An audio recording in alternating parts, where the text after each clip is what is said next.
Hello everybody!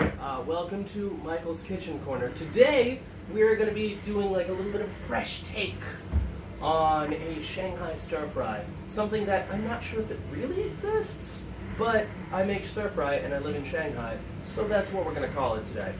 It's going to be a chicken stir fry. This is a demonstration, obviously. Today's date is April 30th, if that helps whatsoever. But we're going to be doing a demonstration, obviously. It's going to be a chicken stir fry, so you're going to need at least 2 pieces of chicken breast. As you can see, 2 chicken breasts. You're going to need some... do you want me to chop it now? No, I'm going to wait, guys. So, you're going to need some green pepper. As you can see, if my camera person will come over here for a second, I have already started a little bit of a roux type situation. Boiling everything up. There is 3 mushrooms. There is half of a cucumber, diced, obviously. Green pepper, or a giant green pepper, not a small one. And 2 small orange peppers. And half of a small red pepper in there already.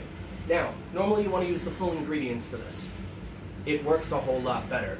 But with a stir fry, instead of doing what you would normally do, which is dice, which I prefer, honestly, you want long strips, because basically a stir fry within itself, you want like it's the vegetables are as much as the meat in that sense, and you want it to have a good spice. That's why we put a little bit of salt, put a little bit of pepper.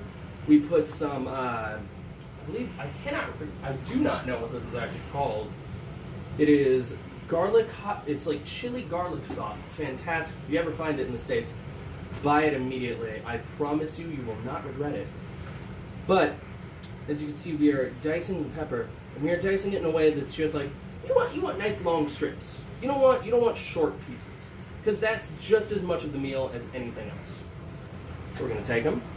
We're gonna toss them in here. So me personally, when I do this, I like to add a little bit of water first. Little water, little oil to it, just to get everything a little bit more softened up before it cooks. It helps it crisp up afterwards. So with the red peppers, we're also going to do a little bit of like the slicing and dicing, making them a little bit longer. Now, since the red peppers are so small, some people may not know this, some may. The smaller the pepper, the hotter it is. So after you're done cutting your peppers, wash your hands. Don't touch your eyes. It's a mistake. I've done it before. Trust me, it doesn't end well. The fun part here is going to be when I have to cut this onion and toss it in there. Don't know if you've ever seen a grown man cry. I just went and watched Avengers Endgame, so I've already cried at least once this week. Yeah, no spoilers, guys, trust me. But I'm not a great place. So, I'm going to dice all those up, toss them in the pan. You want to give it a... This is called a wok, by the way. It's not a normal pan. Has nice wide edges, so you can put liquid in there. It actually helps. You can cook rice in it. It's odd. And then we're gonna put 3 cloves of garlic, because I'll say this right now, I do love me some garlic. And if you have a garlic crusher or a garlic strainer, I would suggest using that over crushing it with a knife, because I'm all about food safety, but I'm also all about being very cheap. Things are expensive and I'm on a budget. I'm balling on a budget, as it were. So, you want to get your veggies cut first. So I like to get the veggies going in that tiny little roux I was talking about earlier. I am awful at cutting garlic. I don't know if you've noticed this. I am not a chef by any means, but I do all of the cooking in my household. It's nice. I enjoy it. It's very relaxing.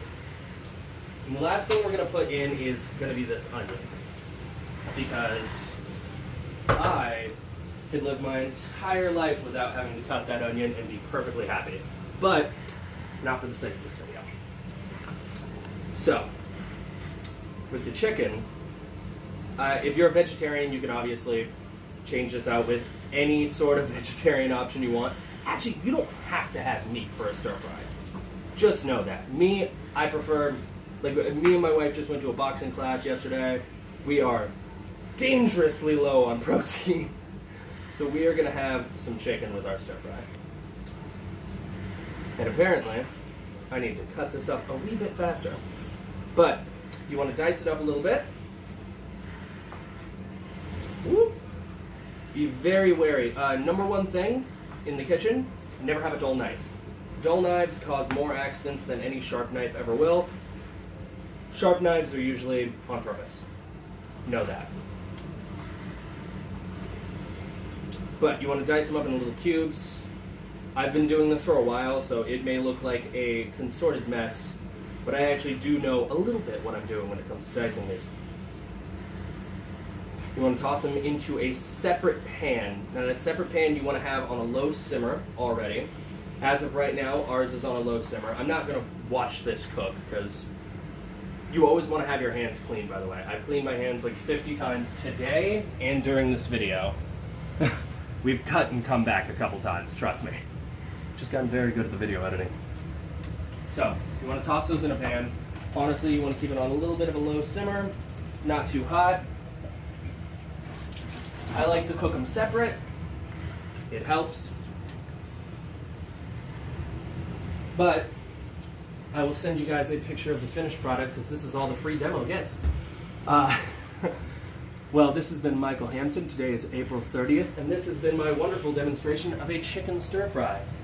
Cameraman, if you want to come over here and check to see at least what it looks like in the beginning and how it should look.